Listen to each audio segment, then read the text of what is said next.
Hello back benchers, कैसे हो आप सब। आज की इस वीडियो के अंदर हम कुछ अलग डिस्कस करेंगे, है ना। आज एक ऐसा कंसेप्ट डिस्कस करेंगे जो मैथ्स में बहुत ज्यादा हुआ बना हुआ है, जिससे सब लोगों को डर लगता है।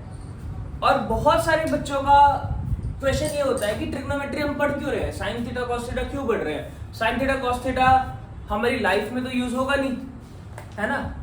तो बेटा तुम लोग कौन सा इंग्लिश यूज करते हो वो भी तो पढ़ रहे हो ना, तो ये भी पढ़ लो। लेकिन बात एक्चुअली में ऐसी है कि बेटा साइन थीटा कॉस थीटा जो है एक्चुअली में लाइफ में बहुत जगह यूज होता है, लेकिन ये ऐसा कॉन्सेप्ट है जो इंजीनियरिंग का फाउंडेशन है या कोडिंग का फाउंडेशन है। तो जो आगे अपना करियर कोडिंग में या इंजीनियरिंग में बनाना चाहता है वो इसको डिटेल में पढ़े, और जो नहीं बनाना चाहता वो इसलिए पढ़े क्योंकि एनसीईआरटी में आना है, सीबीएसई में आना है, सॉरी। तो पढ़ना तो पड़ेगा, राइट। तो पढ़ना तो पड़ेगा, ऐसा नहीं है कि आप नहीं पढ़ सकते। अब देखो, कभी कभी आप जाते हो रास्ते में, है ना। फॉर एग्जाम्पल आप रास्ते में जा रहे हो, आपको अचानक से बहुत बड़ी बिल्डिंग दिखाई दी, 6 फीट 7 फीट की आपकी हाइट है, 6 फीट, चलो मैक्सिमम 6 फीट मान लो आपकी हाइट है, और 6 फीट की हाइट से आप उस बिल्डिंग को देख रहे हो, है ना। कभी आपके दिमाग में क्वेश्चन आया, ये बिल्डिंग अगर 10 फ्लोर की है तो इसकी हाइट कितनी होगी, 6 फ्लोर की बिल्डिंग है तो इसकी हाइट कितनी होगी, 5 फ्लोर की बिल्डिंग है तो इसकी हाइट कितनी होगी, राइट। कभी कभी आप पतंग उड़ाते हैं, तो पतंग उड़ाने के बाद आपके दिमाग में कभी क्वेश्चन आया है कि पतंग की हाइट कितनी होगी। तो बेटा ट्रिग्नोमेट्री का रियल लाइफ एप्लीकेशन है हाइट और डिस्टेंस निकालना। फॉर एग्जांपल मैंने अभी एरोप्लेन देखा, ठीक है, मैंने यहाँ पर एरोप्लेन देखा, ये एरोप्लेन उड़ रहा है इस पोजीशन पे, और मैं घर में गया, अपनी छोटी बहन को बुलाकर लाया, जब तक वो आई एरोप्लेन यहाँ जा चुका था, ठीक है। हम लोग यहाँ से खड़े होकर एरोप्लेन को देख रहे हैं, यहाँ से खड़े होकर एरोप्लेन को देख रहे हैं। अब एरोप्लेन सेम हाइट पे उड़ रहा है, तो ट्रिग्नोमेट्री की मदद से मैं इन दोनों के बीच का डिस्टेंस भी निकाल सकता हूं कि इतनी देर में मुझे घर से अपनी बहन को बुलाकर लाने में 10 सेकंड लगे, 10 सेकंड में एरोप्लेन कितना आगे पहुंच गया होगा बिना एक्चुअली उसकी स्पीड जाने। अगर मुझे स्पीड नहीं भी पता एरोप्लेन की, इस पॉइंट पे एरोप्लेन की स्पीड क्या है वो जाने बिना भी मैं ये बता सकता हूं कि एरोप्लेन कितना आगे चला गया होगा 10 सेकंड के अंदर, और स्पीड भी निकाल सकता हूं, राइट। तो बेटा ट्रिग्नोमेट्री की जो बेसिक एप्लीकेशन है वो हमें हाइट्स एंड डिस्टेंसेस में मिलती है। इसके अलावा और ज्यादा हायर ऑर्डर कैलकुलस जब हम इंटीग्रेशन डिफरेंशिएशन करेंगे उसके अंदर भी इसकी बहुत बड़ी एप्लीकेशन हमें मिलती है। चलो अभी के लिए हम जो है बेटा इस चैप्टर को छोटा ही रखेंगे, ज्यादा एडवांस लेवल पे नहीं जाएंगे, बिल्कुल बेसिक पकड़कर चलेंगे। चैप्टर ये लेक्चर स्लो जाएगा, इसका पेस काफी स्लो रहने वाला है, हो सकता है लंबा भी हो जाए, ठीक है। क्वाड्रेटिक इक्वेशन की तरह फास्ट पेस चैप्टर ये नहीं रहने वाला। तो सबसे पहली चीज ट्रिग्नोमेट्री लगेगी कहां पर, और ट्राइगोनोमेट्री है क्या। तो ट्राइगोनोमेट्री का मतलब, इसको देखो दो तरीके से तोड़ा जाता है, एक ट्राई, एक गोनो और मेट्री। तो ट्राइगोनोमेट्री मतलब, ट्राई मतलब 3, gono means angle and metry means measurement. तो जब 3 एंगल्स का मेजरमेंट हम कर रहे हैं या ट्रायंगल्स के अंदर जो मेजरमेंट्स कर रहे हैं, ठीक है, उसको हम बोलते हैं ट्रिग्नोमेट्री। अब ट्रायंगल्स में मेजरमेंट दो ही तरह के हो सकते हैं, या साइड से दूसरी साइड निकालो, या एंगल से दूसरा एंगल निकालो, या एंगल से साइड निकालो। मतलब हम साइड और एंगल के बीच में रिलेशनशिप पढ़ रहे हैं। बेसिकली ट्रिग्नोमेट्री में भी हम यही करने वाले हैं। ट्रिग्नोमेट्री में भी हम साइड से साइड का रिलेशन और एंगल से साइड का रिलेशन पढ़ने वाले हैं। बस एक शर्त है कि ट्रिग्नोमेट्री सिर्फ राइट एंगल ट्रायंगल में ही अप्लाई होगी। ट्रिग्नोमेट्री सिर्फ राइट एंगल्ड ट्रायंगल में ही अप्लाई होगी। ट्रिग्नोमेट्री सिर्फ राइट एंगल ट्रायंगल में ही अप्लाई होगी। इस साल तो सिर्फ नहीं होने वाली है। चलिए हम मतलब एक्यूट एंगल्स की ही स्टडी करेंगे, मतलब हम सिर्फ एक्यूट एंगल्स की ही स्टडी करेंगे। अब राइट एंगल से भी मैं आपको थोड़ा सा इंट्रोड्यूस करवा देता हूँ। राइट एंगल ट्रायंगल कुछ ऐसा दिखता है, या ये ऐसा भी दिख सकता है। राइट एंगल ट्रायंगल ऐसा भी दिख सकता है और ऐसा भी दिख सकता है। यहां पर जो बेटा बिल्कुल स्ट्रेट लाइन है, जो दो बिल्कुल स्ट्रेट लाइन, इनके बीच का जो एंगल होता है वो कितना होता है, 90 डिग्री। जो टाइम आउट करते हैं ना स्ट्रेटेजिक टाइम आउट आईपीएल में, सेम उसी तरीके से ये परपेंडिकुलर बना है, दैट इज 90 डिग्री। अब 90 डिग्री जो है उसके सामने वाला हमेशा हाइपोटेन्यूज रहेगा, ये बात याद रखिए। 90 डिग्री के सामने वाला, जो 90 डिग्री के सामने होगा वो हमेशा हाइपोटेन्यूज रहेगा। ये बात समझ में आ गई। बेस और perpendicular time to time vary कर सकते हैं। बेस और perpendicular depending on the angle, जिस एंगल की हम बात कर रहे हैं उस एंगल के अकॉर्डिंग ये वेरी कर सकता है। ठीक है, आपको ऐसा नहीं मानना, प्रिज्यूम ऐसा नहीं करना कि ये नीचे है तो ये बेस ही होगा, ऐसा बिल्कुल भी नहीं समझना आपने। ये बात समझ में आई? देखो ये बेस हो सकता है 10 में से 8 बार यही बेस हो, लेकिन बाकी 2 बार ये बेस नहीं भी होगा। ठीक है, वो कैसे? जो जिस एंगल की हम बात कर रहे हैं, जिस एंगल को कंसिडरेशन में हमने लिया हुआ है, जिस एंगल को हमने कंसिडरेशन के अंदर लिया हुआ है, जिस एंगल को ऑब्जर्वेशन में रख के हम बात कर रहे हैं, उस एंगल को हम एक स्पेशल सिंबल से डिनोट करेंगे, से थीटा। या इसकी जगह कोई और वेरिएबल भी यूज हो सकता है। इस सिंबल का नाम थीटा है, ओ लिखकर बीच में से काट दिया, ये थीटा है सिंबल। ठीक है, इसके अलावा आप कुछ और भी यूज कर सकते हैं, एक्स वाई जेड, ठीक है, या A B C D P Q R, कुछ भी कर सकते हैं। या इसके अलावा अल्फा बीटा और गामा जो आप पढ़ते आए हैं वो भी यूज कर सकते हैं। कुछ भी हो सकता है बेटा, आपने डरना नहीं है वहां पर कि ऐसा क्यों वेरिएबल यूज किया है। इतना चीज क्लियर हुआ? अब बेटा जो हमारा एंगल होगा ऑब्जर्वेशन वाला, थीटा अल्फा बीटा गामा या फिर कुछ और, वो कहां पर है वो मेन बात है। मतलब अगर ए बी और सी मेरे पास एक पोजीशन है, मान लो मेरा एक बच्चा जैसे दिव्यांशी यहाँ खड़ी है, सी पॉइंट पे दिव्यांशी खड़ी है। अब सी पॉइंट पे दिव्यांशी खड़ी होकर इस बिल्डिंग को देख रही है, सी पॉइंट पे दिव्यांशी खड़ी है और इस बिल्डिंग को देख रही है, तो थीटा जो है वो इसकी आंख से यहाँ पर बनेगा, है ना। जैसे मैंने ये है, ऐसे मैं ये नॉर्मली ऐसे खड़ा हूं, मैं यहाँ से उस छत के कॉर्नर पे बैठे स्पाइडर को देख रहा हूं, तो मेरा जो मीन पोजीशन से कितना ऊपर तक गला उठा है, वैसे उतनी ऊपर मेरी आंख भी उठी होगी। तो वो एंगल जो है, देखो पहले मेरा सिर ऐसे था, फिर मेरा सिर थोड़ा सा ऐसे उठ गया, तो जितना एंगल मेरे को अपने सिर को उठाना पड़ा उसको देखने के लिए, वो मेरा थीटा हो जाएगा, वो मेरा थीटा हो जाएगा।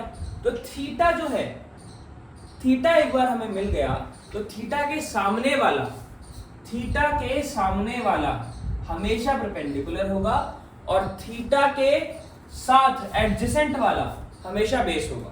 तो side adjacent to theta is always base and side in front of theta is perpendicular. ये बात समझ में आ गई होगी, इसमें तो कोई दिक्कत नहीं होगी, किसी को कोई दिक्कत? मतलब थीटा के सामने वाला परपेंडिकुलर होगा और थीटा के साथ वाला, जो थीटा के साथ चिपकी हुई साइड है, वो बेस लेनी है। अब बेस और परपेंडिकुलर पे मैं इतना एम्फसाइज क्यों कर रहा हूं? फॉर एग्जांपल यहाँ पर एक कार जा रही है, बहुत अच्छी सी कार, मेरे ड्राइंग पे कोई नहीं हंसेगा, ठीक है। यहाँ से बहुत अच्छी सी कार जा रही है और रोहित अपनी छत पर खड़ा हुआ है, ऐसे रोहित अपनी छत की बालकनी में खड़ा हुआ है, ज्यादा मतलब बना दिया हंसो मत। चलो, रोहित अपनी छत की बालकनी में खड़ा है और बालकनी पे खड़े होकर रोड पर जाती हुई उस कार को देख रहा है। तो कार रेड लाइट पर रुक गई। अब मान लो यहाँ छत से, या मान लो यहाँ पे इसकी आंख है, यहाँ पे रोहित की आंख है और ये बालकनी में से खड़ा है, तो आंख से बेटा उसको कितना सिर ऐसे झुकाना पड़ा उसको देखने के लिए। नॉर्मल मीन पोजीशन ये थी, नॉर्मल मीन पोजीशन जो थी आई का लेवल ये होना चाहिए था। उसको कितना अपना सिर झुकाना पड़ा उसको देखने के लिए, कार को देखने के लिए, कार को देखने के लिए, है ना। कार को देखने के लिए उसको अपना कितना सिर झुकाना पड़ा, राइट, कितना सिर उसको झुकाना पड़ा। तो बेटा वहां से भी थीटा आएगा, वो भी हमारा थीटा होगा। अब बेटा जब हम ऊपर की तरफ देखते हैं वो हमारा एंगल ऑफ इंक्लिनेशन होता है, और जब हम नीचे की तरफ देखते हैं वो हमारा एंगल ऑफ डिक्लिनेशन होता है। इसके बारे में डिटेल में हम अपने 9th चैप्टर में पढ़ेंगे, ठीक है। 9th चैप्टर जो एप्लीकेशन ऑफ ट्रिग्नोमेट्री, उसके अंदर ज्यादा डिटेल में पढ़ेंगे, अभी उस पर नहीं जाते हैं, बस इंट्रोड्यूस करवाना था तो ये था। अब कभी कभी ऐसा भी हो सकता है कि मैंने यहाँ पर धागा बांध दिया, मैंने फॉर एग्जाम्पल इस पेड़ से या इस पतंग से मैंने धागा बांध दिया, मैंने यहाँ पे एक पतंग उड़ रही थी उस पे धागा बांध दिया, ठीक है, धागा बांध दिया इस पे। अब धागे का यहाँ से एंगल मैंने नाप लिया, अगर मैंने धागे का यहाँ से एंगल थीटा नाप लिया, अगर मेरा थीटा इस पोजीशन पे है, अगर मेरा थीटा इस पोजीशन पे है, और मैं यहाँ पर इसका नाम ए बी और सी दे दूं, ए बी और सी दे दूं, तो मेरा हाइपोटेन्यूज जो है वो तो हमेशा परपेंडिकुलर के सामने वाला, ये हाइपोटेन्यूज यही रहेगा, हाइपोटेन्यूज मेरा यही रहने वाला है, हाइपोटेन्यूज मेरा यही रहेगा। इतना क्लियर हुआ।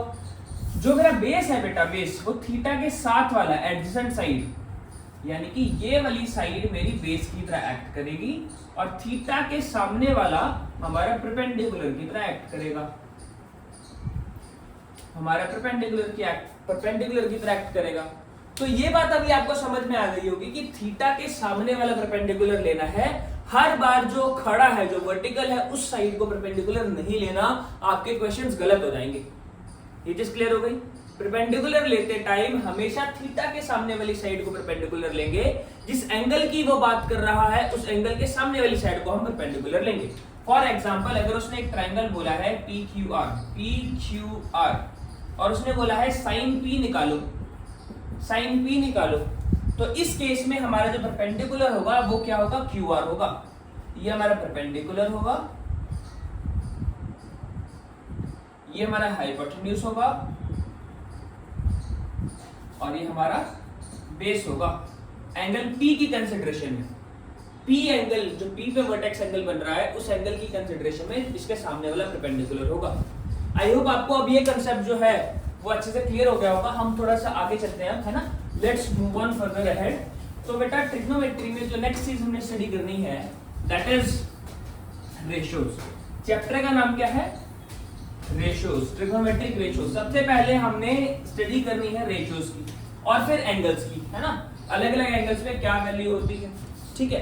तो बेटा एंगल्स तो हमने ज्यादा पढ़ने नहीं है, एंगल्स सिर्फ हमने बेसिकली 0, 30, 45, 60 एंड 90, सिर्फ 5 ही एंगल्स पे स्टडी करनी है इस पर्टिकुलर साल। इस साल सिर्फ हमने 5 ही एंगल्स के ऊपर स्टडी करनी है। 11th में और ज्यादा एंगल्स में करेंगे, ठीक है। इस साल सिर्फ इन 5 ही एंगल्स के ऊपर हमने स्टडी करनी है। ये बात समझ में आई। और जो ट्रिग्नोमेट्रिक रेशियोज होती हैं, वो 6 तरह की होती हैं। ट्रिग्नोमेट्रिक रेशियोज जो हैं, ट्रिग्नोमेट्रिक रेशियोज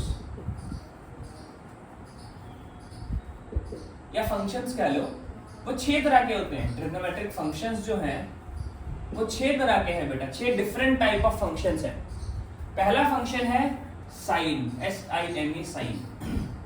ये साइन फंक्शन बेटा हमारा साइनोसॉइडल वेव्स के थ्रू आया है। जब भी हमें ऐसे ग्राफ, सिंपल हार्मोनिक मोशंस पढ़ने हैं, जैसे साउंड के बारे में पढ़ना है या वेव्स के बारे में पढ़ना है, तो उस केस में हम साइन और कोसाइन, कॉम्प्लीमेंट ऑफ साइन, इनकी मदद लेंगे। देखो बेटा साउंड ऐसे ट्रेवल करता है, आपने 8th क्लास में पढ़ लिया होगा ये ग्राफ, है ना। ट्रांसवर्स वेव, लॉन्गिट्यूडिनल वेव पढ़ लिया होगा, अच्छे से पढ़ा है थोड़ा बहुत, है ना। तो आपको पता है साउंड ऐसे ट्रेवल करता है नेचुरल, है ना। या करंट भी ऐसे ट्रेवल करता है, AC करंट ऐसे ट्रेवल करता है। तो इनकी स्टडी करने के लिए हम ट्रिग्नोमेट्री का इस्तेमाल करते हैं, और जो फंक्शन हमें इस वैल्यू को स्टडी करने में मदद करेगा वो फंक्शन साइन फंक्शन होता है, ठीक है। साइन फंक्शन और कोसाइन फंक्शन, ये एक्चुअली में कॉम्प्लीमेंट है इसका, ये एक्चुअली में कॉम्प्लीमेंट है। वो मैं आपको बताऊंगा कॉम्प्लीमेंट का मतलब क्या होता है। कॉम्प्लीमेंट बेटा वो एंगल होता है जो दूसरे, कॉम्प्लीमेंट निकालने के लिए 90 माइनस थीटा करते हैं, मतलब दो एंगल्स का सम करके अगर 90 डिग्री आए तो उसको हम कॉम्प्लीमेंट बोलते हैं। अगर दो एंगल्स को ऐड करके 90 डिग्री आ रहा है तो उनको हम बोलते हैं कॉम्प्लीमेंट एंगल्स। कॉम्प्लीमेंटरी एंगल्स पढ़े 6th 7th में, है ना, सिंपल है। अगर एक एंगल मेरा 45 है तो उसका कॉम्प्लीमेंट एंगल क्या होगा, 90 माइनस 45 ही आ गया, ठीक है। अगर एक एंगल मेरा 30 है तो उसका कॉम्प्लीमेंट एंगल क्या होगा, 90 माइनस 30, 60 हो जाएगा, ठीक है। तो कॉम्प्लीमेंट करने के लिए हमें सिर्फ 90 में से वो एंगल माइनस करना है। ये बात समझ में आ गई। तो मतलब साइन और कोसाइन की क्या कॉम्प्लीमेंट वैल्यूज बराबर होती हैं। जब हम 8.2 का सेकंड लेक्चर लाएंगे उसके अंदर मैं ये चीज डिस्कस करूंगा डिटेल में। अभी के लिए आप इसको ऐसे समझिए कि ये कॉम्प्लीमेंट है। इसके अलावा जो तीसरी रेशो है दैट इज टेंजेंट। क्या हमने जो सर्कल के ऊपर टेंजेंट पढ़ा ये वही वाला टेंजेंट है? जी हाँ, जो सर्कल के ऊपर टेंजेंट पढ़ेंगे आप ये वही वाला टेंजेंट है। मतलब सर्कल के ऊपर जो टैन बोलते हैं, वैसे इसको आप लोग कॉमन लैंग्वेज में आप जो जब बोलेंगे इसको टैन थीटा बोलेंगे, है ना। तो ये वही टेंजेंट है जो आपने सर्कल्स के अंदर पढ़ा है, जो सर्कल को एक पॉइंट पे टच करके जा रही है लाइन। सर्कल को जो पॉइंट एक पॉइंट पे, जो सर्कल को एक पॉइंट पे टच करके जाती है लाइन, उसको हम टेंजेंट बोलते हैं। ये वही वाला टेंजेंट है, ठीक है। चौथा जो है that is secant, that is secant. Secant वो लाइन होती है बेटा जो सर्कल को दो पॉइंट पे काटती हुई चली जाती है। सीकेंट और कॉर्ड में डिफरेंस होता है, सीकेंट और कॉर्ड में डिफरेंस होता है। कॉर्ड जो है वो सर्कल की बाउंड्री तक ही रिस्ट्रेन्ड रहती है, वो सर्कल की बाउंड्री के बाहर नहीं जाती है, उसको दो पॉइंट पे कट करती है, ठीक है। लेकिन सीकेंट ऐसी होती है, एक ऐसी लाइन जो इसको काटती चली जाए, जो इसको काटती ही चली जाए। पैरेलल बन गई, लाइन अच्छी लग रही है, चलो, काटती ही चली जाए, इसको बोलते हैं सीकेंट। इसको क्या बोलते हैं? सीकेंट। इसको क्या बोलते हैं? सीकेंट। अब इनके कॉम्प्लीमेंट भी होते हैं बेटा, अब इनके कॉम्प्लीमेंट भी होते हैं।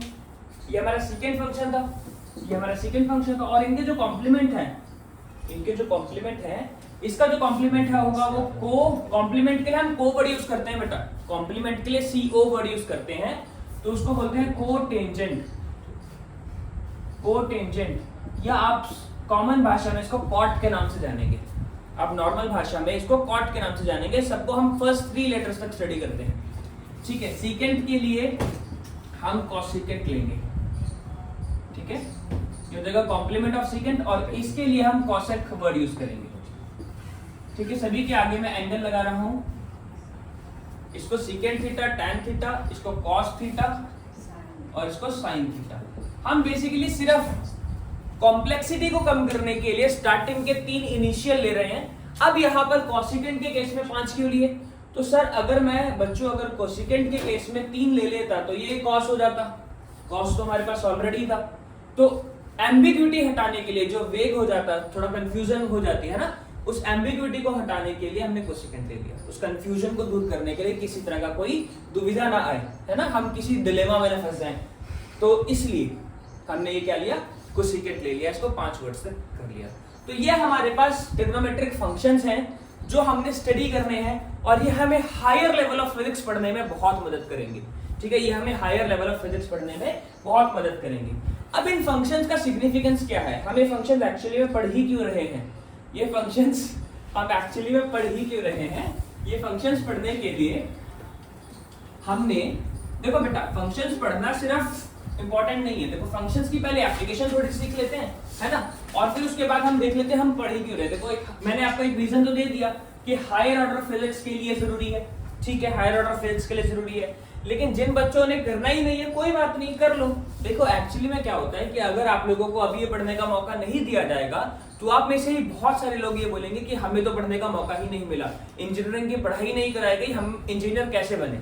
तो बेस तैयार करने के लिए सबको एक यूनिफॉर्म एजुकेशन मिले, है ना, उसके लिए ये चीजें पढ़ाई जाती हैं आप लोगों को, तो ये दिमाग से थॉट निकाल दो। दूसरा, ट्रिग्नोमेट्री थोड़ा डिफिकल्ट है, तो ये आपको ऑब्जर्वेशन पावर बढ़ाने में मदद करती है, एंड क्रिटिकल थिंकिंग और एनालिसिस करने में भी बहुत हेल्प करती है। तो मैथ्स जो है बेटा वो एक्चुअली सिर्फ आपको पेपर पे ट्रेन नहीं कर रहा है, वो मेंटल लेवल पे भी ट्रेन कर रहा है, और वो आपको ऐसा आगे क्रिटिकल लाइफ सिचुएशंस के लिए ट्रेन कर रहा है, ठीक है। प्रैक्टिकल सब्जेक्ट है पूरा का पूरा। चलिए अब रेशोज की अगर मैं बात करूं तो रेशोज के लिए मैं आपको एक निमोनिक्स देता हूं जो आप लोग याद करेंगे, शायद आपको याद भी हो जाए। तो है बेटा पंडित बद्री प्रसाद, पंडित बद्री प्रसाद हर हर बोले, हर हर बोले सोना चांदी तोले,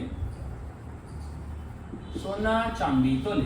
तो पंडित बद्री प्रसाद हर हर बोले सोना चांदी तोले। तो पंडित बद्री प्रसाद हर हर बोले सोना चांदी तोले। इन सभी का हमने सिर्फ इनिशियल लेटर लेना है, इनिशियल लेटर लेंगे तो ये बन जाएगा P B P H H B S C T। ये जो नीचे वाला SCT है, देखो यहां पर मैं P बता देता हूं क्या है। P जो है वो परपेंडिकुलर है, P जो है वो परपेंडिकुलर है। हमारा जो C है, सॉरी C नहीं, B जो है वो बेस है, and H is hypotenuse, H is hypotenuse.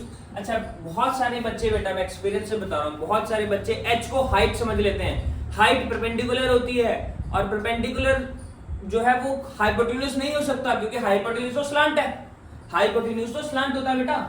तो हाइपोटेन्यूज जो है स्लांट हाइट है, याद रखना, it is not equal to H। Height और परपेंडिकुलर सेम होता है, हाइपोटेन्यूज अलग होता है, ठीक है, तो इस एक्स से हाइट मत समझ लेना, इट इज हाइपोटेन्यूज। एस जो है हमने फंक्शंस के लिए अपने यूज किया है, S is used for sine theta, C is used for cos theta, T is used for tan theta, T is used for tan theta. ये बात समझ में आ गई, ये बात समझ में आ गई। तो यहां से अगर मैं वैल्यू निकालूं, एक्चुअली में ये रेशियो दी हुई है हमें, ये हमने रेशियोज निकाली हैं, ये हमारी ट्रिग्नोमेट्रिक रेशियोज हैं।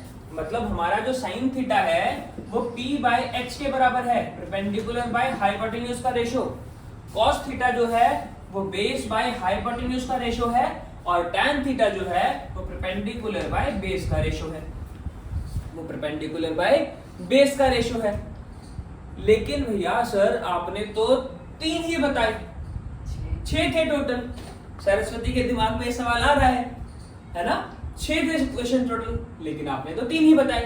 तो बेटा उसके लिए हमें सारी की सारी वैल्यूज याद करने की जरूरत नहीं है, हम इनवर्स रिलेशन पढ़ लेते हैं जो हमें थर्ड एक्सरसाइज में भी हेल्प करेगी। तो इनवर्स रिलेशन पढ़ लो बेटा, ये इनवर्स रिलेशन आप लोगों को याद करना है। इनवर्स रिलेशन ये आप लोग अभी याद कर लेंगे। पहला रिलेशन है बेटा साइन थीटा, देखो हमारा क्या बचा, कोसेकेंट थीटा है ना, तो cosecant theta is reciprocal of sine theta. मतलब साइन थीटा की जो वैल्यू आएगी उसका रेसिप्रोकल कर देंगे तो हमें कोसेकेंट थीटा मिल जाएगा, that is h upon p, that is h upon p।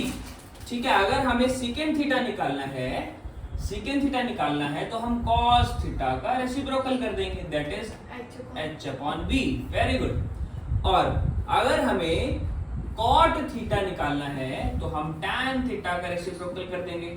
ठीक है, दीज आर इनवर्स रिलेशंस, ये आपको याद रखने हैं, ये आपको याद रखने हैं इनवर्स रिलेशन। तो ये क्या हो जाएगा, base by perpendicular, base by perpendicular, है ना, बेस बाय परपेंडिकुलर। ये चीज समझ में आ गई, इतना क्लियर है, इतना क्लियर है। यहां तक कोई डाउट है तो बताओ, यहां तक कोई डाउट है तो बताओ। नहीं क्लियर है, यहां तक कोई इश्यू तो नहीं है, इतना सब समझ में आया। ठीक है, अब बेटा क्वेश्चंस जो आते हैं वो आपको कैसे आते हैं, आपको किस तरह के क्वेश्चंस को सॉल्व करना है। देखो फर्स्ट एक्सरसाइज में हम सिर्फ कॉन्सेप्ट बिल्ड कर रहे हैं। फर्स्ट एक्सरसाइज के अंदर हमने जो है रियल लाइफ एप्लीकेशन नहीं सीखनी है। फर्स्ट एक्सरसाइज में जैसे कि आप एडिशन जब कर रहे थे फर्स्ट क्लास में, सेकंड क्लास में, तो आप 2 + 3 7 + 9 सिर्फ ऐसे करते थे।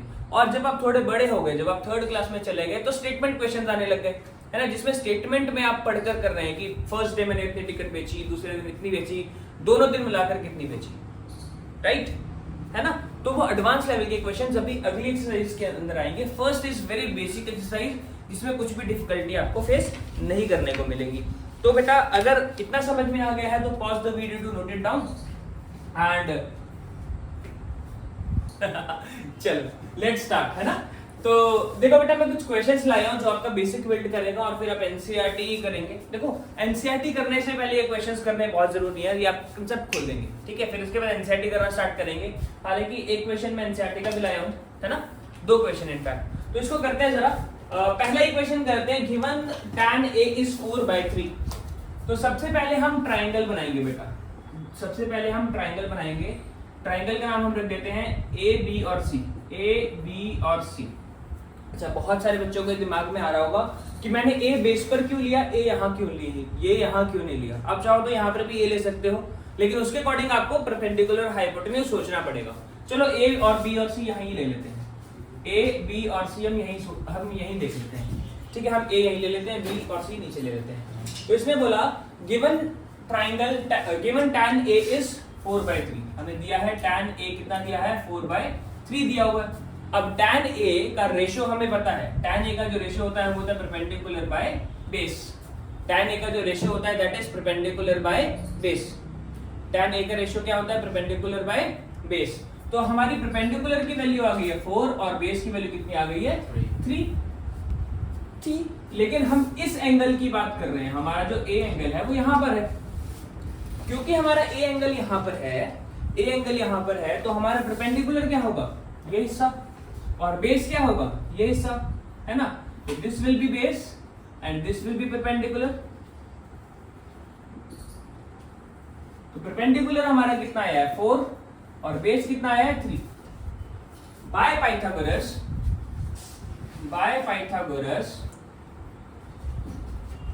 Theorem by Pythagoras theorem. अब आपको पाइथागोरस थ्योरम लगानी है। पाइथागोरस थ्योरम क्यों लगानी है? ताकि आप ये हाइपोटेन्यूज निकाल सके।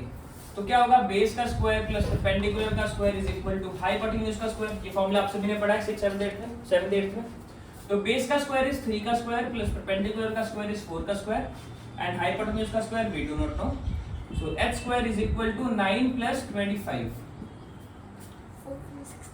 हाँ सॉरी 16 ऐड करके दिमाग में 25 डायरेक्ट लिख दिया।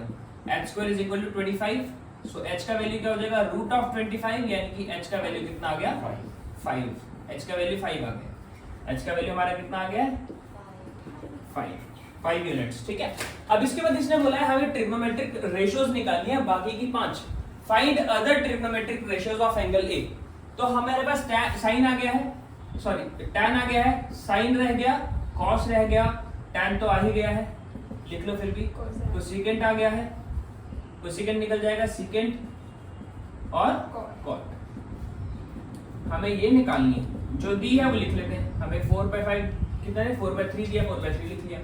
अब sin A होता है परपेंडिकुलर बाय हाइपोटेन्यूज। आप लोगों को ये चीज याद नहीं हुई होगी, तो अब आप लोग कैसे लिखेंगे इसको? अब आप लोग ऐसे लिखेंगे, पंडित बद्री प्रसाद हर हर बोले सोना चांदी तोले।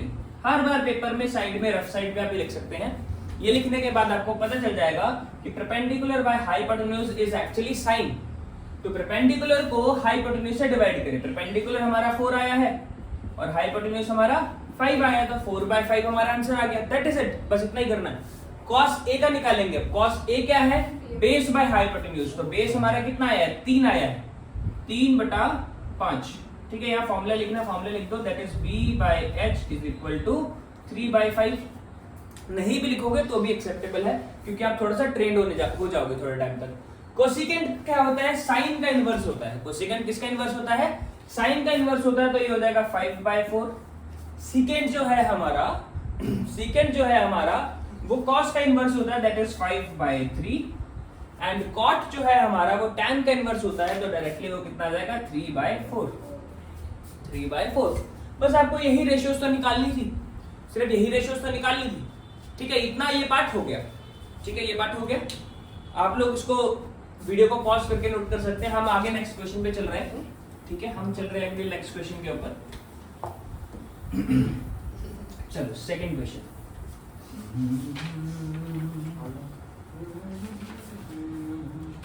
चलो second question. Cosecant A is √10। हमें कोसेकेंट A का जो वैल्यू है ये दे दिया है √10। कोसेकेंट A का जो वैल्यू है it is given √10। Cosecant A का वैल्यू कितना दे दिया है, √10 दे दिया है। कोसेकेंट A का वैल्यू क्या होता है, कोसेकेंट A का अगर मैं ट्रिग्नोमेट्रिक रेशियो निकालने की कोशिश करूं तो क्या होगा, it is hypotenuse by base.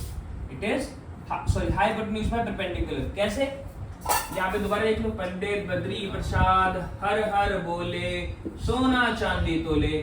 तो sine is perpendicular by h और कोसेकेंट इसका इनवर्स होगा, तो दैट इज h/p।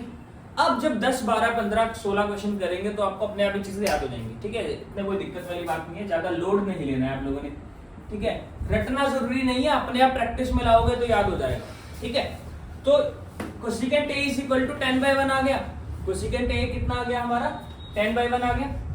ट्राइंगल बनाओ, ट्राइंगल बना लेते हैं।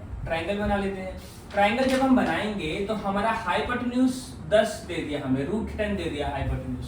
एंड इस बार मैं जो एंगल है वो नीचे ले लेता हूँ, इसको C, B और A, इस एंगल को मैं नीचे ले लेता हूँ। तो ये मेरा बेस की तरह काम करेगा और ये मेरा परपेंडिकुलर की तरह काम करेगा। तो ये मेरा परपेंडिकुलर हो जाएगा 1 सेंटीमीटर या 1 यूनिट, है ना। Perpendicular is equal to 1। Base हमें पता ही नहीं है, अभी। तो बेस निकालते हैं। हमें पता है बाय पाइथागोरस थ्योरम, बेस का स्क्वायर प्लस परपेंडिकुलर का square is equal to hypotenuse का स्क्वायर।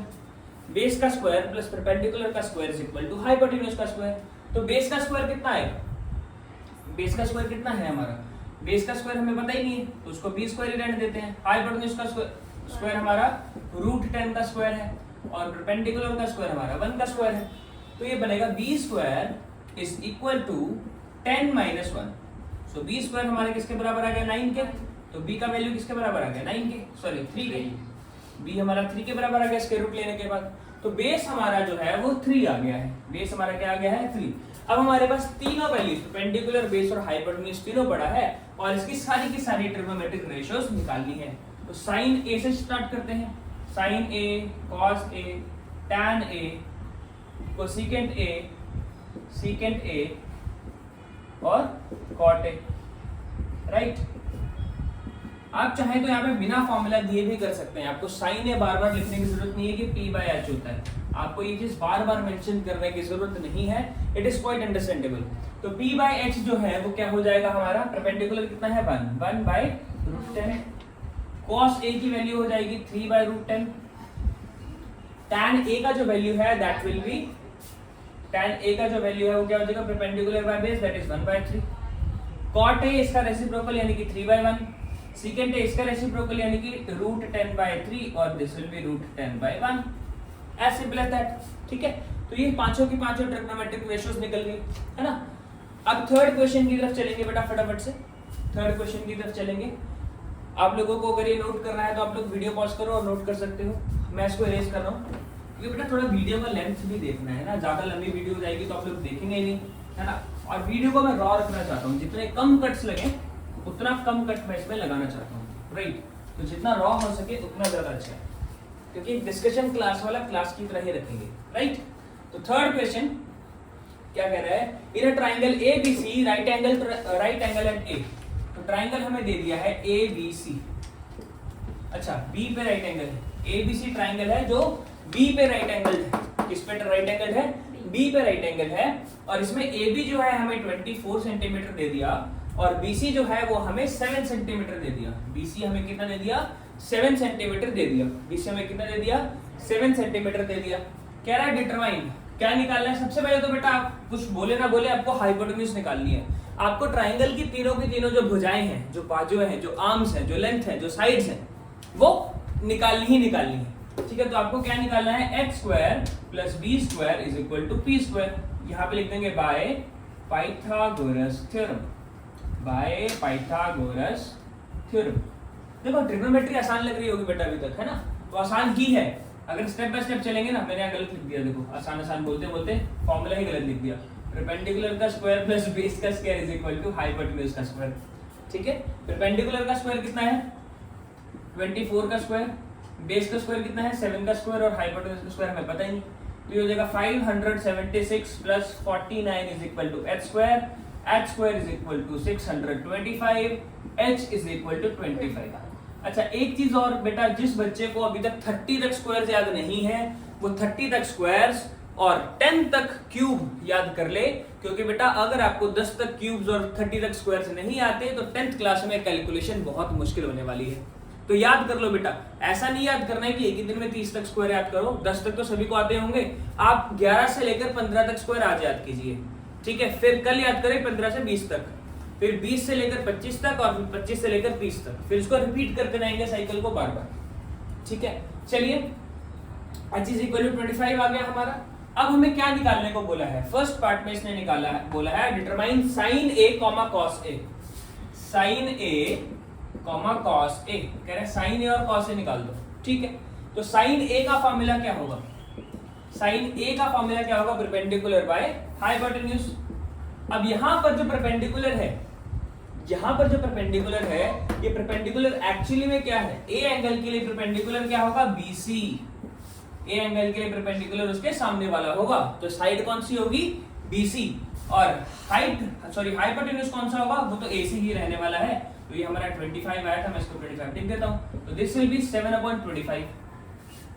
सिमिलरली अगर मुझे cos A निकालना है तो वो होगा बेस अपॉन हाइपोटेन्यूज। A के लिए जो मेरा बेस है दैट इज AB और हाइपोटेन्यूज सेम रहेगा AC, तो ये हो जाएगा 24/25, ठीक है, ठीक है। अब इसने बोला है साइन C और cos C निकालो,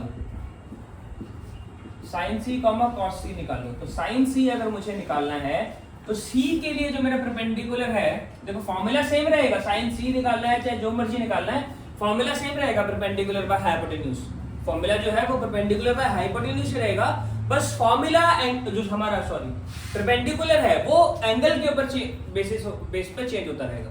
एंगल के बेस पर हमारा जो परपेंडिकुलर है वो वेरी करेगा। तो परपेंडिकुलर जो है हमारा कितना हो जाएगा 24 है ना। मैं बताता हूँ, देखो परपेंडिकुलर इस बार क्या होगा, सी के सामने वाला यानी ए बी हमारा परपेंडिकुलर होगा और हाइपोटेन्यूज सेम है, तो ये हो जाएगा 24/25। अब अगर मुझे cos c निकालना है, cos c निकालने के लिए मैं क्या करूंगा, मुझे भी परपेंडिकुलर बेस बाय हाइपोटेन्यूज करना है। तो c के लिए जो हमारा बेस है वो BC होगा, BC/AC, तो ये कितना आ जाएगा 7/25। ठीक है। अब आपको हर तरीके से बेटा ट्रिग्नोमेट्रिक रेशियो निकालना आ गया होगा, अभी तक मैं मान के चल रहा हूँ। इतनी एक्सरसाइज काफी थी ट्रिग्नोमेट्रिक रेशियो निकालने को सीखने की। अब देखो बेटा, जो क्वेश्चन आपको एग्जाम में आते हैं ना वो ऐसा नहीं आएगा, I will be very honest, ऐसा क्वेश्चन आपको एग्जाम में नहीं आएगा। लेकिन जो क्वेश्चन एग्जाम में आएगा उसमें ये चीज यूज होगी। अब इसके आगे वो करता क्या है, वो आपको देखो, ये तो बहुत ज्यादा इजी था, है ना। वो आपको ये बोल देगा कि sin A minus tan B निकाल दो, ऐसे बोल देगा। या बोल देगा sin square A plus cos square A का वैल्यू निकाल दो। या बड़ी सी फ्रैक्शन दे देगा, बोलेगा sin A plus cos A upon sin C plus cos C निकाल दो, ऐसे बोल देगा। तो घबराना नहीं, तो आप लोगों ने घबराना नहीं है। बस ये वैल्यूज देखो, है तो नंबर ही ना, इन नंबर्स को यहाँ पर पुट करोगे तो सिंपल फ्रैक्शन बन जाएगी। एलसीएम लेना और बेसिक मैथमेटिक्स जो आप लोगों ने 8 से 9 तक सीखा है वो अप्लाई करना आना चाहिए, जो आपने आइडेंटिटी सीखी है अलजेब्रा की, पॉलिनोमियल की, वो आपको अप्लाई करनी आनी चाहिए। तो क्वेश्चंस मुश्किल नहीं होंगे ट्रिग्नोमेट्री के। ट्रिग्नोमेट्री जो है वो एक्चुअली में बहुत ज्यादा आसान है। जो मुश्किल चीज लगती है ना बेटा बच्चों को ट्रिग्नोमेट्री में, वो ये लगती है कि जब यहाँ पे वैल्यू अप्लाई करनी होती है उसके बाद सॉल्व करना, वो मुश्किल होता है। कभी कभी रूट आ जाता है तो उसको रैशनलाइज करना नहीं आता। तो इन एक्चुअल में ट्रिग्नोमेट्री इज नॉट डिफिकल्ट। आपके 9th तक के बेसिक्स खराब है, ये बात याद रखना। Trigonometry is not difficult at all in class 10th। आपके 9th तक के जो बेसिक्स हैं वो खराब है। आपको एलसीएम लेना नहीं आ रहा है, आप लोगों को एडिशन सब्ट्रैक्शन नहीं करना आ रहा है, आपको रैशनलाइज नहीं करना आता है, आपको रूट कॉमन लेना नहीं आता है, तो ये जो ड्रॉबैक्स हैं इन पे अभी काम करना स्टार्ट करो। अभी टाइम है हमारा, इनके ऊपर अगर हम काम करना स्टार्ट करेंगे तो ट्रिग्नोमेट्री मक्खन है, मक्खन। जैसे गर्म चाकू मक्खन पे रखते हैं क्या होता है, कट जाता है ना, बिल्कुल वैसी ट्रिग्नोमेट्री हो जाएगी। अगर आपको बेसिक मैथ्स आता है तो अपने मैथ्स को गर्म करो, ठीक है। इरेज करें इसको, till then pause the video to note it down. Okay, तो क्योंकि अब हमारा बेस जो है वो तैयार है तो हम 8.1 एक्सरसाइज की तरफ चलते हैं। ये एनसीईआरटी है बेटा, एनसीईआरटी खोल लो बेटा, वीडियो पॉज करो और एनसीईआरटी खोल लो जितने भी बच्चे हैं। और फर्स्ट क्वेश्चन जो है इसका बेटा जस्ट अभी हमने किया है वो sin A cos से और sin C cos C वाला। तो सेकंड क्वेश्चन से करना स्टार्ट करेंगे बेटा। We will start with question number 2। क्या कह रहा है, in the figure 8.13 find tan P minus cot R। तो हमें एक tan P का वैल्यू निकालना है, एक cot R का वैल्यू निकालना है। हमें एक tan P का वैल्यू निकालना है और एक cot R का वैल्यू निकालना है। और जो बच्चे बेटा, जिन बच्चों को कॉन्फिडेंस आ गया है ना, वो वीडियो पॉज करो, खुद सॉल्व करो और बाद में चेक करना। वीडियो पॉज करो, खुद सॉल्व करो, आप लोगों के पास क्वेश्चंस हैं, खुद सॉल्व करो और फिर साथ में चेक कर लेना कि आंसर सही आ रहा है कि गलत आ रहा है। और अगर मेरा आंसर गलत है तो कमेंट जरूर करना कि सर आपका आंसर गलत आ रहा है, ठीक है। इसमें अलग ही वो कॉन्फिडेंस आएगा आपको, ठीक है। चलिए, हमें इसमें बताना है बेटा tan P minus cot R। तो पहले हमें ये तीसरी साइड निकालनी पड़ेगी, राइट। तो ये हमारे पास परपेंडिकुलर बाय पाइथागोरस थ्योरम 12 का स्क्वायर प्लस 13 का स्क्वायर इज इक्वल टू 12 का स्क्वायर प्लस QR का स्क्वायर इज इक्वल टू 13 का स्क्वायर। सो QR का स्क्वायर इज इक्वल टू 13 का स्क्वायर माइनस 12 का square. So QR square is equal to 25। हमारा QR कितना आ गया है, 5 आ गया। जितना भी आ गया 5 सेंटीमीटर लिखने की आदत हो गई है, 5 यूनिट, सेंटीमीटर था, सेंटीमीटर हो जाएगा, ठीक है। 5 सेंटीमीटर हो गया हमारा, ठीक है। QR हमारा 5 हो गया। अब इसके बाद हमें क्या निकालना है, हमें tan P निकालना है। तो tan P का फॉर्मूला हमेशा सेम रहने वाला है, that is perpendicular by base, जिसको अभी तक याद नहीं हुआ वैसे लिखेगा, पंडित बद्री प्रसाद हर हर बोले सोना चांदी तोले। तो परपेंडिकुलर बाय बेस हमारा tan थीटा होता है। तो perpendicular by base tan theta होता है। क्योंकि मुझे tan P निकालना है तो P के सामने वाला परपेंडिकुलर होगा। P के सामने वाला परपेंडिकुलर होगा, तो ये बनेगा QR upon PQ, that is 5 upon 12। And second चीज जो हमें निकालनी है that is cot R। Cot R का फॉर्मूला होगा base by perpendicular. Cot R का फॉर्मूला होगा बेस बाय परपेंडिकुलर। तो बेस बाय परपेंडिकुलर करेंगे तो R के लिए बेस क्या है 5 और परपेंडिकुलर क्या है 12। अब बहुत सारे बच्चे पूछ रहे होंगे, इनके दिमाग में डाउट आता है जनरली कि सर tan P का रेसिप्रोकल करेंगे तो हमें कॉट मिलना चाहिए था। अगर हम tan P का रेसिप्रोकल करेंगे तो हमें कॉट मिलना चाहिए था। बिल्कुल सही हो आप अपनी जगह पे। अगर हम tan P का रेसिप्रोकल करेंगे तो हमें कॉट P मिलेगा बेटा, कॉट R नहीं मिलेगा। एंगल का फर्क है। यहाँ पे कॉट R निकालने को बोला है, यहाँ पर कॉट R निकालने को बोला है। कॉट R के लिए अलग तरीके से ऑपरेशन होंगे। कॉट P जो है वो कॉट R के बराबर हो भी सकता है, नहीं भी हो सकता, लेकिन ज्यादातर केसेस में नहीं होगा, तो हमें अलग से निकाल कर देखना पड़ेगा। ये बात समझ में आई? ये बात समझ में आई? यहाँ पर अगर हमें कॉट P निकालना होता तो हम सीधा tan P का रेसिप्रोकल कर देते। tan P का रेसिप्रोकल क्यों नहीं किया? क्योंकि कॉट R निकालना था, इसलिए अलग तरीके से निकाला। इसके बाद इन्होंने बोला है tan P minus cot R निकालो, तो tan P minus cot R निकालने के लिए हमने क्या किया? 5/12 माइनस 5/12 दैट इज 0, दैट इज 0। चलिए क्वेश्चन नंबर 3 पर चलेंगे बेटा, 3 पर चलेंगे फटाफट से। क्वेश्चन नंबर 3 पर that is sin A is 3/4, calculate cos A tan A, calculate cos A tan A। तो बेटा ये ABC ट्राइंगल मैंने बना लिया, ABC ट्राइंगल मैंने बना लिया। अब A एंगल मेरा ये हो गया। sin A का वैल्यू क्या होता है? Perpendicular by hypotenuse. This is perpendicular, this is hypotenuse, है ना? This is perpendicular and this is hypotenuse. तो बाय पाइथागोरस थ्योरम परपेंडिकुलर का स्क्वायर प्लस बेस का square is equal to hypotenuse का स्क्वायर, यानी 3 का स्क्वायर प्लस इसको BC मान लेते हैं, तो BC का स्क्वायर इज इक्वल टू 4 का स्क्वायर, दैट इज BC का square is equal to 16 minus 9, BC is equal to √7, BC is equal to √7, BC हमारा √7 आ गया। Now they are asking us to find cos A। cos A क्या होता है? cos A क्या होता है बेटा? Base by hypotenuse. तो base by hypotenuse cos A होता है। तो बेस बाय हाइपोटेन्यूज, बेस का वैल्यू कितना है A के लिए? A के लिए base is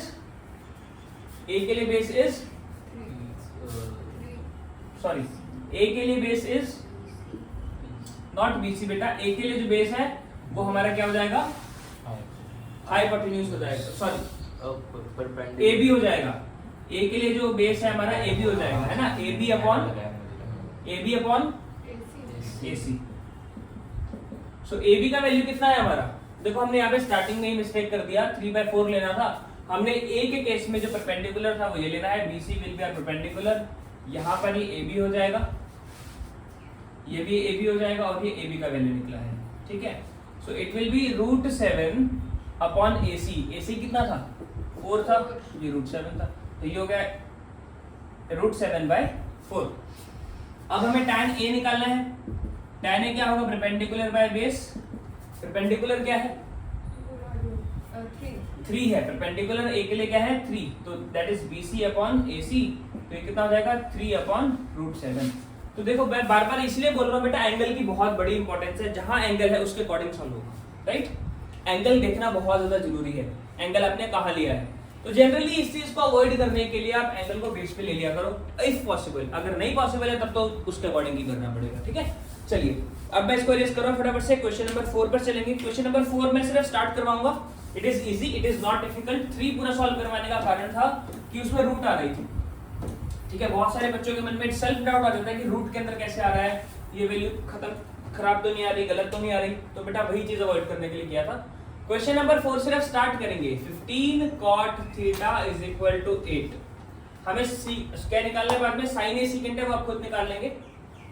15 cot A is equal to 8/15। तो cot A को मैं 8/15 लिख सकता हूँ। cot A को मैं 8/15 लिख सकता हूँ। cot A को मैं 8/15 लिख सकता हूँ। अब cot क्या होता है? Base by perpendicular. cot क्या होता है? Base by perpendicular. तो ट्राइंगल अगर मैं बनाऊंगा और A यहाँ पर ले रहा हूँ और B यहाँ ले रहा हूँ और C यहाँ ले रहा हूँ, तो मेरा जो बेटा बेस है वो 8 हो गया और परपेंडिकुलर 15 हो गया।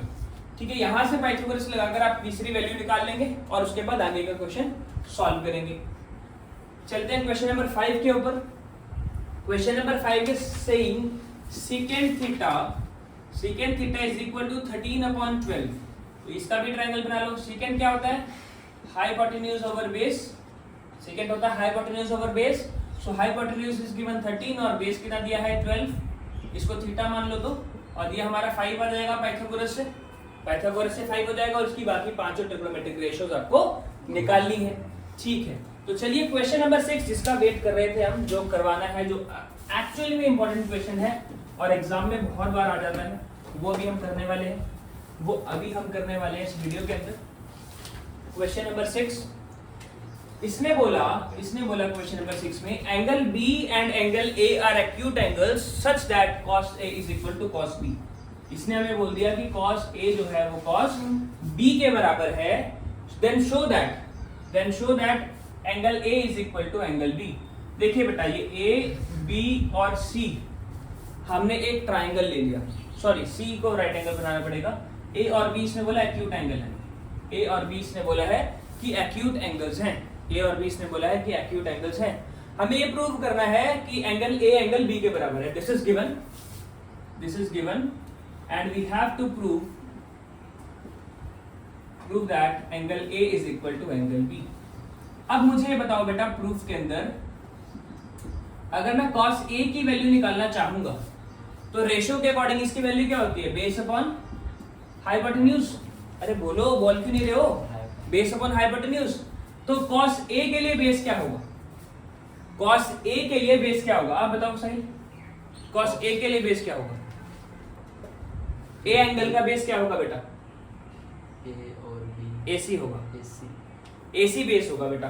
जो थीटा के साथ लगता है वो हमारा क्या होता है? बेस होता है। थीटा के सामने वाला परपेंडिकुलर होता है और जो स्लांट हाइट होती है वो हमेशा हाइपोटेन्यूज होती है ना। तो इस केस में हमारा बेस क्या होगा? जब हम एंगल ए की बात कर रहे हैं, हमारा बेस क्या होने वाला है? बेस क्या होने वाला है? AC। तो cos A का वैल्यू क्या हो जाएगा? AC upon AB। cos A का वैल्यू हो गया। इसको इक्वेशन 1 मान लिया। ध्यान से देखो बेटा, बोर्ड पे लिखना नहीं, ध्यान से देखो। आप भी लिखना बंद करो बेटा, देखो यहाँ पर बोर्ड पर। ठीक है, नेक्स्ट क्या दिया? हमें cos B निकालना है। तो cos B के लिए हमारा बेस क्या होगा? BC होगा, है ना। और हाइपोटेन्यूज क्या हो जाएगा? AB हो जाएगा। हाइपोटेन्यूज क्या हो जाएगा? AB हो जाएगा। लेकिन क्वेश्चन में हमें क्या बोला है? क्वेश्चन में हमें गिवन क्या है? But cos A is equal to cos B दिया हुआ है। क्वेश्चन के अंदर हमें cos A जो है वो cos B के इक्वल दिया हुआ है। अब क्योंकि cos A हमें cos B के इक्वल दे दिया है, तो क्या मैं AC अपॉन AB को BC अपॉन AB के इक्वल लिख सकता हूं? इस AB से ये AB कैंसिल आउट हो जाएगा। जिसको नहीं समझ में आया वो एक स्टेप और देख लो। AC is equal to BC upon AB into AB। मतलब इस AB को वहां ले जाके मल्टीप्लाई किया और AB से भी कट गया। अब AC मेरा BC के बराबर आ गया, मतलब ये वाली साइड इस साइड के बराबर आ गई। ये कौन सा ट्रायंगल बन गया? Isosceles triangle. Very good Rohit. कौन सा ट्रायंगल बन गया ये? Isosceles triangle. Since AC is equal to BC, AC is equal to BC, it is forming isosceles triangle। Spelling देख लेना यार, बार बार गलत हो जाती है। आइसोसेलेस ट्रायंगल, ठीक है। आइसोसेलेस ट्रायंगल बन गया तो हमारा एंगल A एंगल B के इक्वल होगा कि नहीं होगा? होगा। क्यों? By isosceles property. Isosceles property क्या बोलती है कि आइसोसेलेस ट्रायंगल के दो साइड्स इक्वल होते हैं और ऑपोजिट एंगल इक्वल होते हैं। दो साइड्स और ऑपोजिट दोनों इंटीरियर एंगल जो हैं वो इक्वल होंगे। That is isosceles property. ठीक है, तो हमारा एंगल एंगल बी के बराबर आ गया और यही हमें प्रूफ करना था। हो गया प्रूफ, हेंस प्रूफ। दोबारा एक्सप्लेन करो कि समझ आ गया? आगे समझ में? समझ आया? दोबारा एक्सप्लेन करने की जरूरत तो नहीं है। अगर आप लोगों को फिर भी एक्सप्लेनेशन की एक नीड होगी तो इसको बैक करके देख लेना बेटा, बहुत स्लो गए हैं इस क्वेश्चन के अंदर। चलिए अब बेटा वो क्वेश्चंस आ गए 7, 8, 9 और 10। इन क्वेश्चंस में से एक क्वेश्चन आपको पोटेंशियली 2 या 3 मार्क का पेपर में दिख सकता है। बहुत ज्यादा चांस है कि क्वेश्चन नंबर 6, 7, 8, 9, 10 में से एक क्वेश्चन आपको 2 या 3 मार्क्स में आ जाए एग्जाम में। जो पहले 5 क्वेश्चन थे बेटा वो तो सिर्फ कंसेप्ट बिल्डर्स थे, वहां से क्वेश्चन एग्जाम में नहीं आता, लेकिन 6, 7, 8, 9, 10 में से एक क्वेश्चन और 10 क्वेश्चन तो बहुत ज्यादा चांस है। चलिए करते हैं बेटा हम इसको फटाफट से करते हैं, फटाफट फटाफट फटाफट फटाफट, ठीक है। चलिए इसको मैं इरेज कर रहा हूं, इसको इरेज कर रहे हैं। चलिए we are starting it. Question number 7, cot theta is 7/8. It is given that cot theta is 7/8. We have to evaluate. पहली चीज हमें क्या इवेल्युएट करनी है, 1 plus sine theta into 1 minus sine theta upon 1 plus cos theta into 1 minus cos theta. ठीक है, एक चीज हमें ये इवेल्युएट करनी है, और सेकंड पार्ट जो हमें इवेल्युएट करना है that is cot square theta, that is cot square theta, that is cot square theta. ये हमें इवेल्युएट करना है। ठीक है, ठीक है जी, ठीक है, ठीक है, ठीक है, करना स्टार्ट करते हैं। अब कॉट थीटा का रेशियो बताइए प्लीज, साहिल आप बताइए कॉट थीटा का रेशियो क्या होगा। यस आप कॉपी यूज कर सकते हैं, जल्दी जल्दी जल्दी। बेस अपॉन हाइपोटेन्यूज गलत है, कॉस क्या है वो, base upon perpendicular, very good. Cot की बात कर रहा है वो, बेस अपॉन परपेंडिकुलर। देखो यही मिस्टेक होगी बार बार, तो बी अलर्ट, आपने कॉट बोलना है कि कॉस बोलना है, ठीक है। तो कॉट के लिए बेस अपॉन परपेंडिकुलर होगा, तो base upon perpendicular will be 7/8, है ना। तो एक ट्राइंगल मैं छोटा सा यहाँ पे बना लेता हूँ, थीटा मैं यहाँ ले रहा हूँ ABC। अब थीटा मैंने क्योंकि नीचे लिया है, तो बेस कितना हो गया मेरा 8 सेंटीमीटर और परपेंडिकुलर कितना हो गया 7 सेंटीमीटर। अब AC निकालना है, AC का स्क्वायर इज इक्वल टू 8 का स्क्वायर प्लस 7 का स्क्वायर। ऐसे नहीं करना अपने एग्जाम में, ऐसे नहीं करना है, मार्क्स कट जाएंगे। आपको लिखना पड़ेगा बाय पाइथागोरस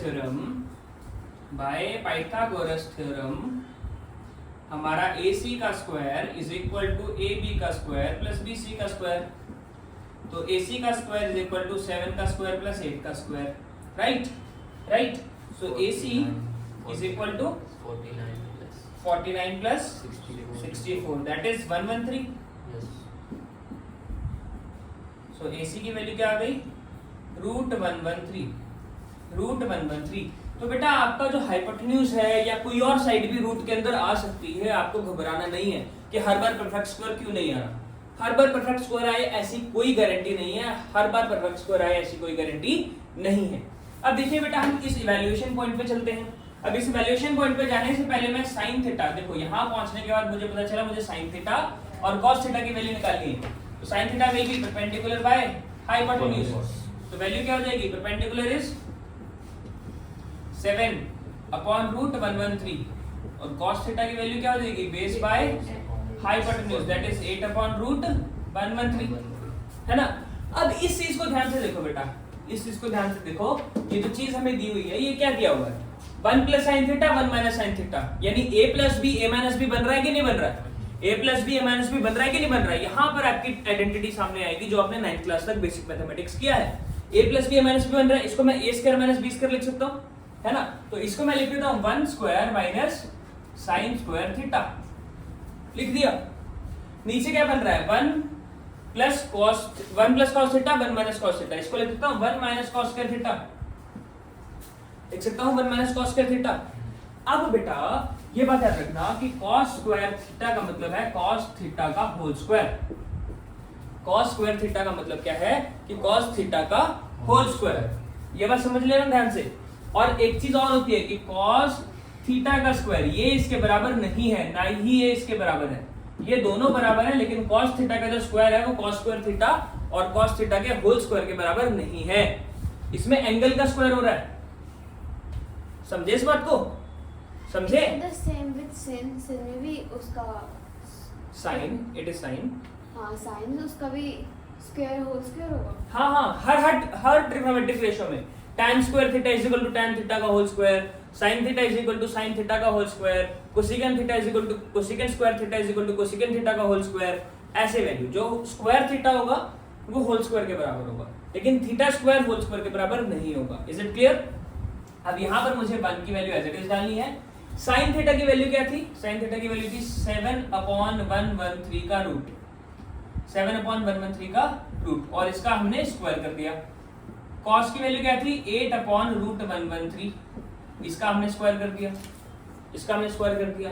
ये वैल्यू क्या बनेगी? 1 - 49/113 होल अपॉन 1 - 64/113, रूट से स्क्वायर हट गया और ऊपर वाले का स्क्वायर हो गया। Taking LCM, after taking LCM it will become 113 - 49/113 whole upon 113 - 64/113। इस 113 से 113 खत्म, ये बचेगा 64/49। ये क्या बच गया? 64/49। ठीक है, इतना क्लियर हो गया। अब इसके अलावा बेटा हमें cot थीटा का स्क्वायर निकालना था, तो cot थीटा का स्क्वायर निकालने के लिए हम क्या करेंगे?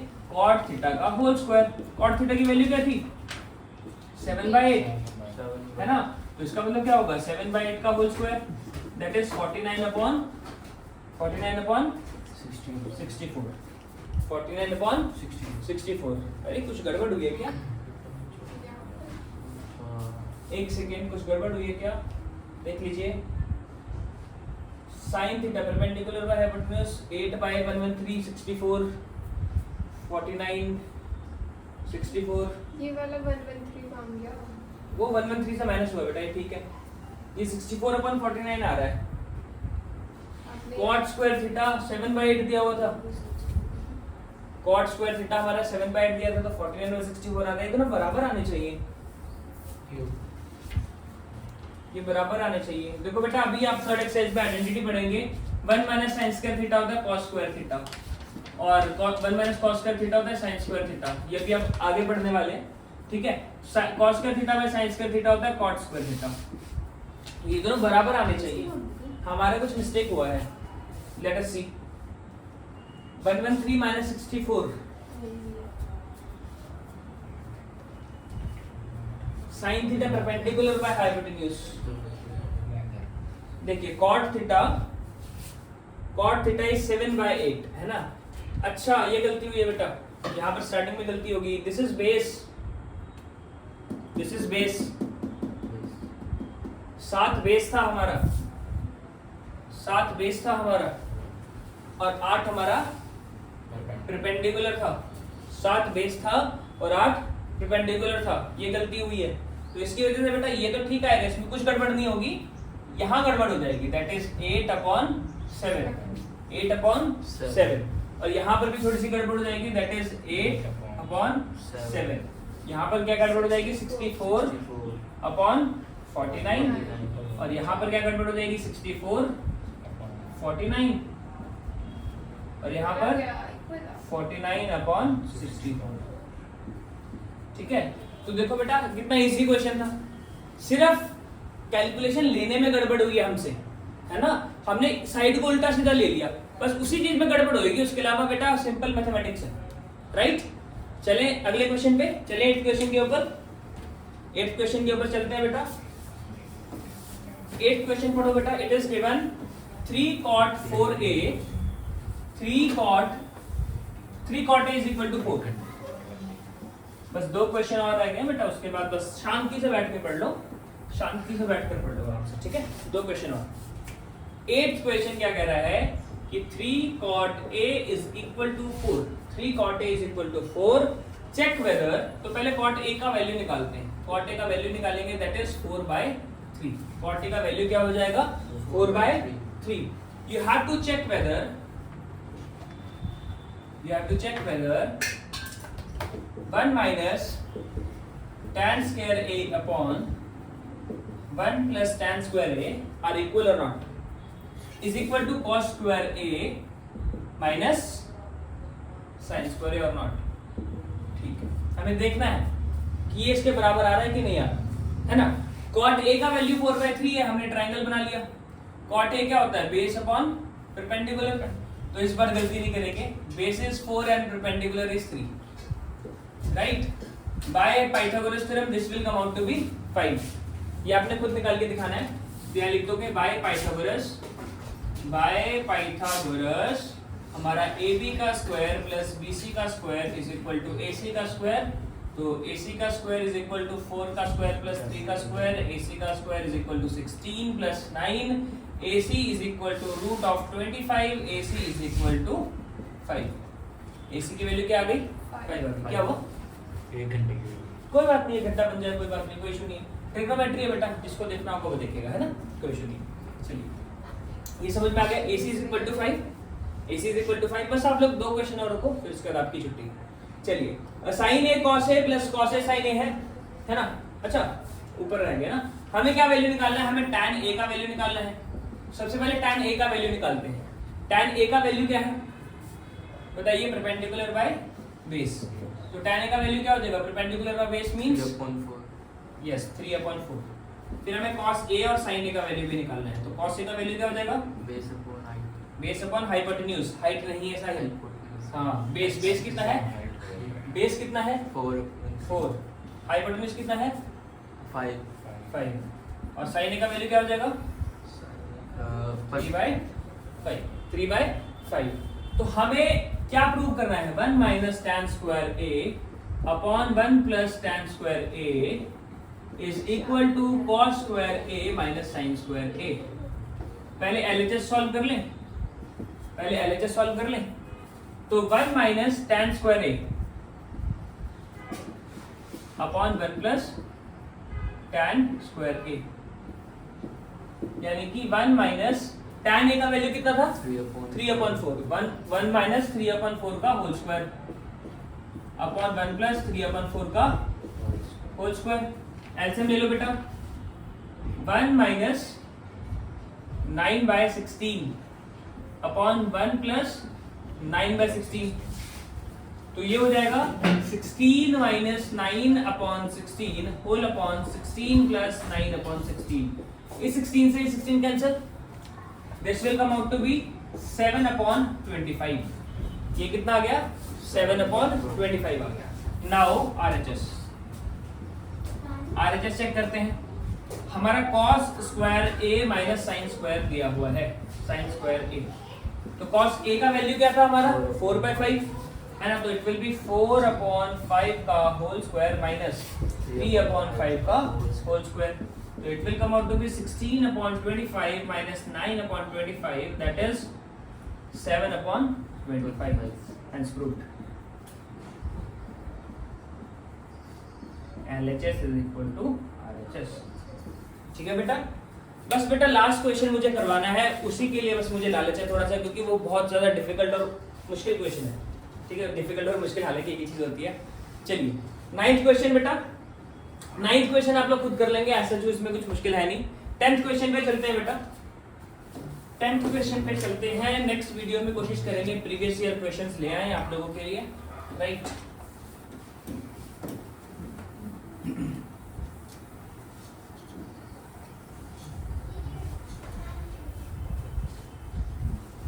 यस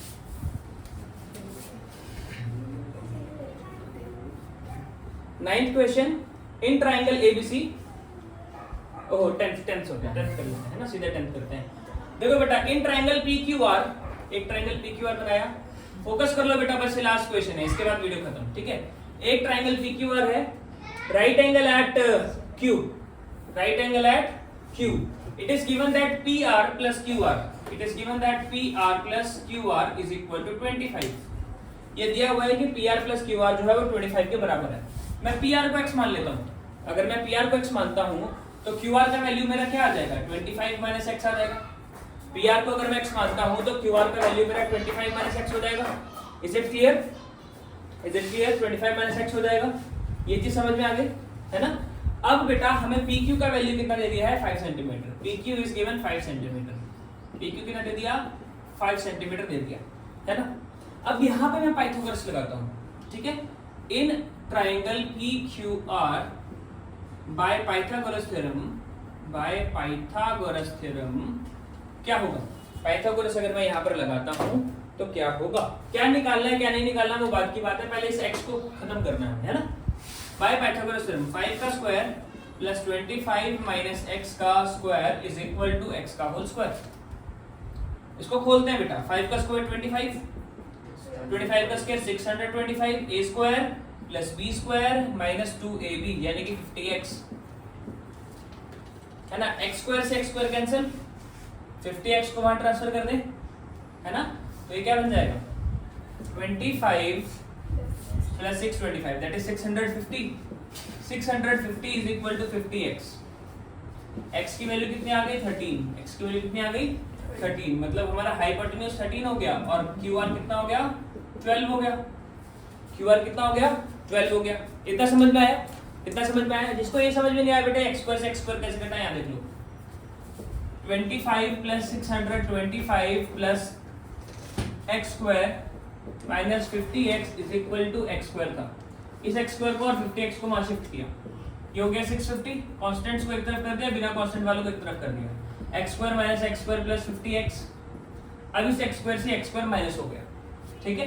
ये हो जाएगा 650 इज इक्वल टू 50x और ये x की वैल्यू निकालने के लिए मैंने क्या किया था 650 अपॉन 50 कर दिया था। तो 650 अपॉन 50 करेंगे, 0 से 0 कैंसिल, x का वैल्यू कितना आ जाएगा 13 सेंटीमीटर आ जाएगा। ये समझ में आ गया, x का वैल्यू 13 सेंटीमीटर आ गया। Now he is saying find sin p cos p tan p। तो sin p का वैल्यू कैसे निकलेगा perpendicular by hypotenuse। perpendicular is given 5, hypotenuse is 13, 5 by 13 answer आ गया। cos p is based upon hypotenuse, so base is 12 upon 13 and tan p is base by perpendicular by base, that is 5 by 12, ठीक है। एक चीज और बेटा, एक ratio अब आप और याद कर लीजिए कि sin थीटा और cos थीटा को अगर आप डिवाइड करेंगे तो आपको tan थीटा मिलेगा और cos theta by sin theta को आप डिवाइड करेंगे तो आपको cot थीटा मिलेगा।